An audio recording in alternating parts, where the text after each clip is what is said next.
Hi, this is Chanda from Chanda-Louise Consulting. So a few days ago, actually yesterday, I posted a post in regards to October being a month for doers. Now, every month is a month for doers, but I was particularly inspired by an organization named GSD. So GSD focuses on strategic execution, especially for entrepreneurs, dreamers, and doers. So they have a conference that's coming up. It's actually November 16th. It's a virtual summit, and what it is a hub for entrepreneurs, dreamers, and doers to exchange knowledge, to celebrate each other, celebrate wins, discuss losses, etc.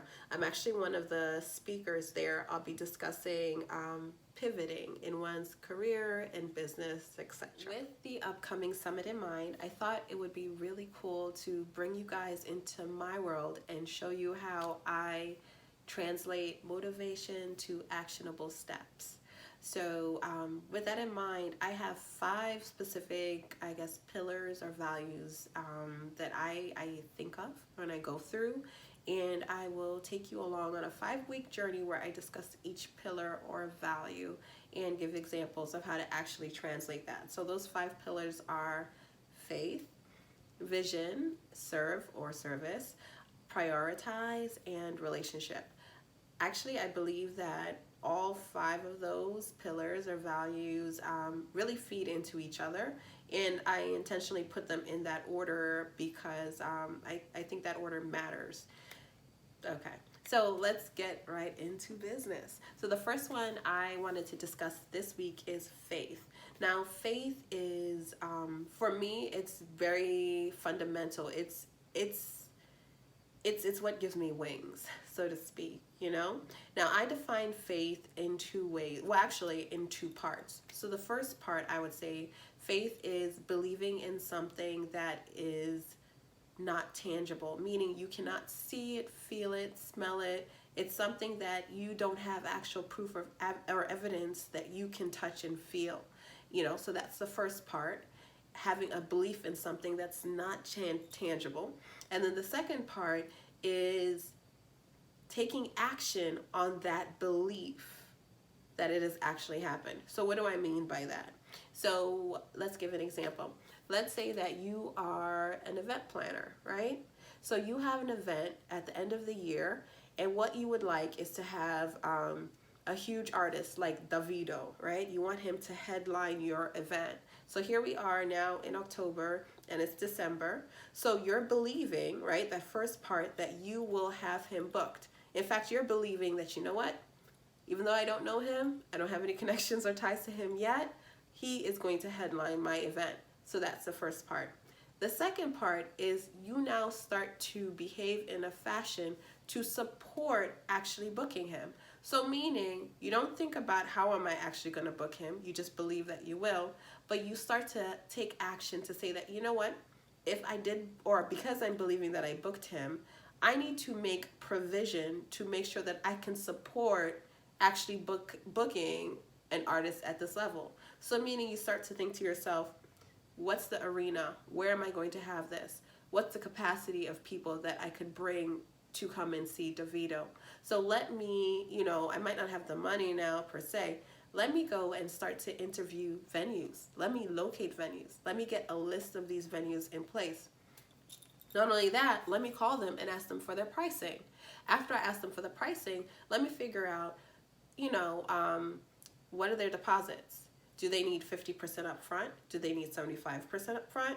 What are the things that I need to have in place? So essentially, faith would be saying that I believe that I am going to book Davido, and then taking the next step to make sure that the things that are needed to support actually booking him are put in place. So you start to do all your research to say that if I were to book him, I need to have contracts in place. So ask yourself, do I have any contracts in place?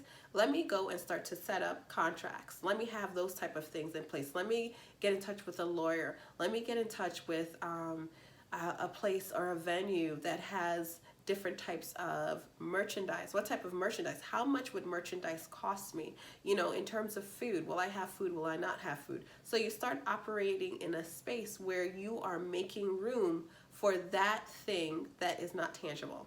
Does that make sense? Okay, so that's the example. Now, what I would say more to you as a call to action, and I wrote it down, is as an act of faith for your business, take some time and think about a goal that you have, right?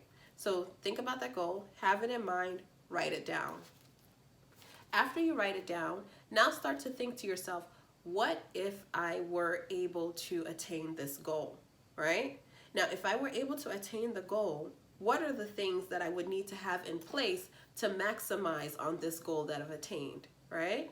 So meaning, would I need to have some type of legal documentation in place? Would I need to have an accountant on board? Would I need to have a specific type of venue? Would I need to have certain type of licenses, etc., etc.? So I want you to think not just about the goal, but actually to think steps after that. After you've achieved this goal, what are the things that you need to support this thing, right? So that's step 2.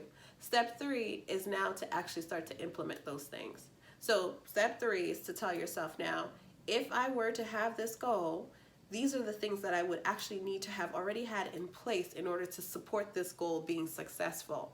So why don't I, in step 3, now start to implement those things that I need to have in place around this goal?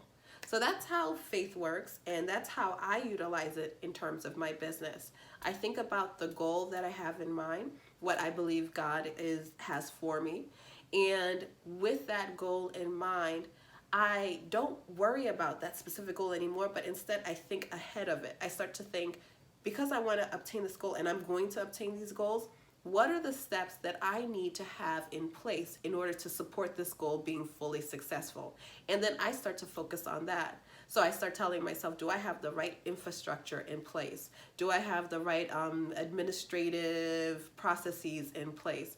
Do I have the appropriate relationships? Do I have the correct amount of knowledge? Do I have the correct amount or the right amount of capital? So that's my thought, and that's my call to action to you as well. Thank you. Let me know if you guys have any questions. All right, cheers. Bye.